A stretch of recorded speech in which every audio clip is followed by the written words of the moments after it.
Periyar Maniamma Institute of Science and Technology, Tanjavur, B.Tech, Biotechnology with specialization in computer science and biology. பேரிச்சம்பழங்கள் பாலைவனத்தில் விளைந்துதான் அதிகம் பார்த்திருப்போம். ஆனால் இதோ நம் தர்மபுரி மாவட்டத்தில் 11 ஏக்கரில் பேரிச்சம்பழத்தை விவசாயம் செய்து அறுவடையை துவங்கிவிட்டார் ஒரு விவசாயி.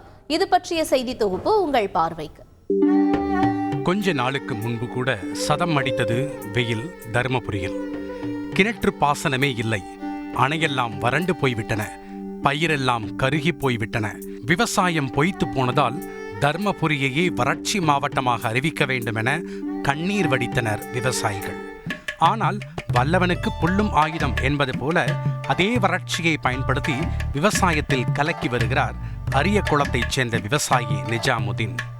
அரேபிய நாட்டில் வேலை செய்த போது விவசாயத்தின் மீது ஆர்வம் கொண்ட நிஜாமுதீன் அங்கு முறையாக கற்றுக்கொண்டு அங்கிருந்து 250 பேரீச்சை கன்றுகளை வாங்கி வந்து நட்டுள்ளார். தருமபுரியின் தட்பவெப்பம் பேரீச்சை கன்றுகளுக்கு ஏற்றாற்போல் இருந்துள்ளது.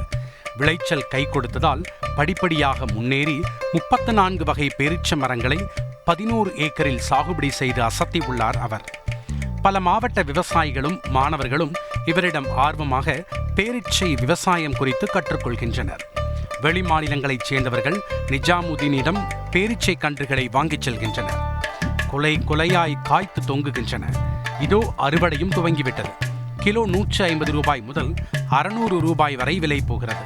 அரேபிய பேரீச்சைகள் அமோக விளைச்சலை தந்திருப்பது வறட்சியால் பாதிக்கப்பட்டு விவசாயத்தை இழந்து தவிக்கும் விவசாயிகளுக்கு வரப்பிரசாதமே. தந்தி டிவி செய்திகளுக்காக தருமபுரியிலிருந்து செய்தியாளர் Nandakumar. Periyar Maniamma Institute of Science and Technology, Tanjavur, B.Tech, Biotechnology with specialization in computer science and biology.